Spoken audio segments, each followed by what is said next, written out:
ಹಗಲ ಅಂತ ಇಲ್ಲ, ರಾತ್ರಿ ಅಂತ ಇಲ್ಲ, ಬೈರ ಬೈರ. ಅಲ್ಲ ಇವ ಹೆಣ ಸುಡುತ್ತ ಅಥವಾ ಎಲ್ಲೋ ಸುಟ್ಟು ಹೆಣದ ಮೇಲೆ ಇವನೇ ಹೋಗ್ಬಿಟ್ಟು ಸಾಯ್ತ ಗೊತ್ತಾಗುದಿಲ್ಲ. ಇದು ಜಾಗ ಪೂರ್ಣ ಬೇಕು ಇವನಿಗೆ. ಸ್ವಲ್ಪ ಹೊತ್ತು ಮಲ್ಕೊಳ್ಳಿಗಾರು ಬಿಡ್ತಾರ, ಎಷ್ಟೊತ್ತಿ ನೋಡ್ರು ಬೈರ ಬೈರ ಬೈರ. ನೀನು ಮಲ್ಕೊಂಡಿದ್ದೆ ಎಲ್ಲಾದ್ರೂ ಮೂಲೆಯಲ್ಲಿ ಕೂತ್ಕೊಂಡಿದ್ಯಾ? ಯಾರು ನೀನು? ನೀನ್ ಎಷ್ಟೊತ್ತಿ ಆಯ್ತು ಬಂದು?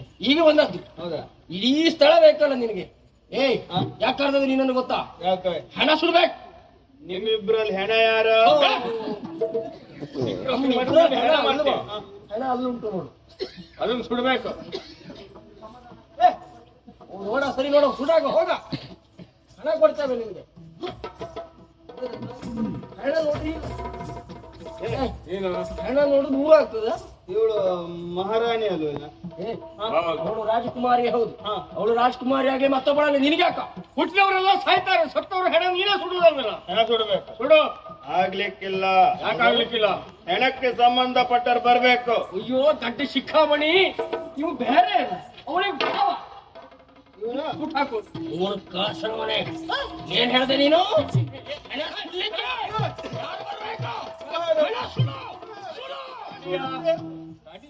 ಅವಸರ ಮಾಡುದೇ. ಸಿಟ್ಟು ಬಂದ್ರೆ ನಾನು ಮನುಷ್ಯನೇ ಅಲ್ಲ ನೋಡು. ಸಿಟ್ಟು ಬಂದ್ರೆ ಏನ್ ಮಾಡ್ತಾರೆ ಗೊತ್ತಿಲ್ಲ. ಒಳ್ಳೆ ರೀತಿಯಲ್ಲಿ ಒಪ್ಪುವ.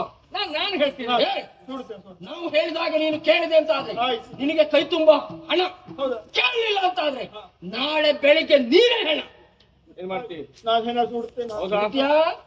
ಹಾಗಿದ್ರೆ ಹೇಳಿ. ಸಾಕಾಗ್ಲಿಕ್ಕಿಲ್ಲ.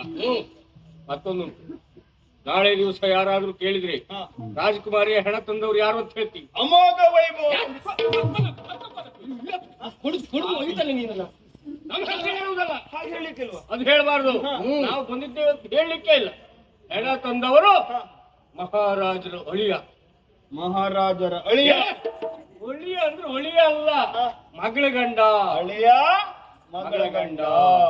ಹೆಸರು ಆದಿತ್ಯ. ಆದಿತ್ಯವಾರ. ಆದಿತ್ಯವಾರ. ಆದಿತ್ಯ ಅದನ್ನೇ ಹೇಳ್ಬೇಕು. ನಮ್ಮ ಹೆಸರು ಹೇಳಿದ್ರೆ ಜಾಗೃತಿ. ಹೇಳ್ದಷ್ಟೇ ಹೇಳ್ಬೇಕು, ಹೇಳ್ದಷ್ಟೇ ಮಾಡ್ಬೇಕು.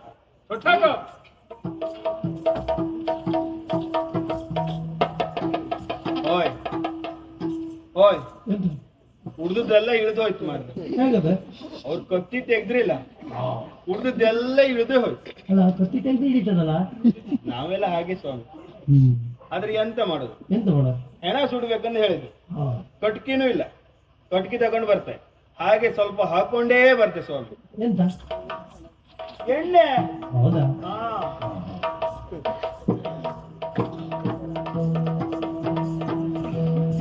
ಬೆಡಗಿ ತಾನೆಚ್ಚರವಗೊಳ್ಳುತ್ತಲೀ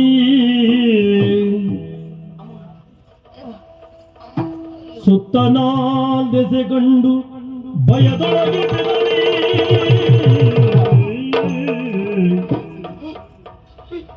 ಎಲ್ಲಿದ್ದೇನೆ ನಾನು? ಕೆನ್ನೆ ನೋವು. ಹೌದು, ಆದಿತ್ಯ ಸಿಕ್ಕಿಕೊಂಡು ನನ್ನ ಕೆನ್ನೆ ಹೊಡೆದಂತೆ ನೆನಪಿದೆ ನನಗೆ. ಕಣ್ಣು ಕತ್ತಲಿಟ್ಟ ಹಾಗಾಯ್ತು. ಅಲ್ಲೇ ಕುಸಿದು ಬಿದ್ದೆ. ಹೀಗಿದ್ದು ನೋಡಿದ್ರೆ ಸ್ಮಶಾನದಲ್ಲಿದ್ದೇನೆ.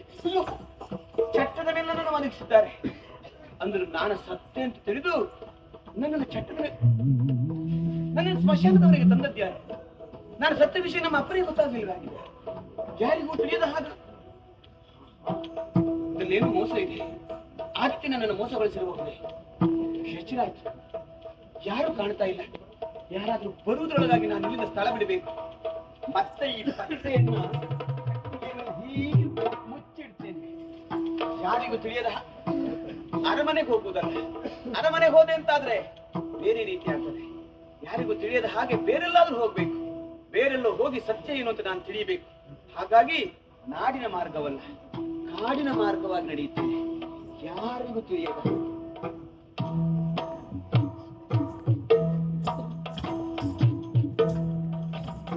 ಮಾನಿನಿಯು ಸಾಗುವ ಪರಿಯ ಕಾಣುತ್ತಲಾಗ ಬೆದರುತ್ತಲಿ ಪೈರದು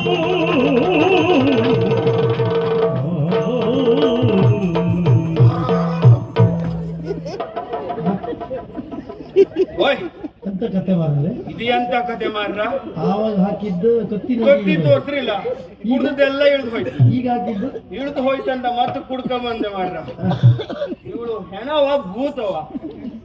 ಆ? ಎಂತ ಇದೀಗ ಈಗ ಕುಡ್ಕೊಂಡು ಬಂದ್ ಮತ್ತೆ ಇಳಿದು ಹೋಯ್ತಲ್ಲ. ದಿನಾ ಕುಡ್ದಿದ್ದೆಲ್ಲ ಇಳಿದು ಹೋದ್ರೆ ಏನ್ ಮಾಡುದು ಸ್ವಾಮಿ ಖರ್ಚಿಗೆ ನಾವು? ಅವ್ರು ಹೇಳಿ ಹೋಗಿದ್ದಾರೆ ಹೆಣ ಸುಡ್ಬೇಕಂತ. ಹ್ಮ್ ಸುಡ್ಲಿಲ್ಲ ಅಂತ ಆದ್ರೆ ನನ್ನ ಹೆಣ ಹೋಗ್ತದೆ. ಹ್ಮ್ ಎಂತ ಮಾಡುದು ಈಗ? ಎಂತ ಮಾಡುದಿಲ್ಲ ತಂದದ ಕಟ್ಕೆ ಉಂಟಲ್ಲ, ಹ್ಮ್ ಅದನ್ನೇ ಸುಡುತ್ತೆ ಸ್ವಾಮಿ.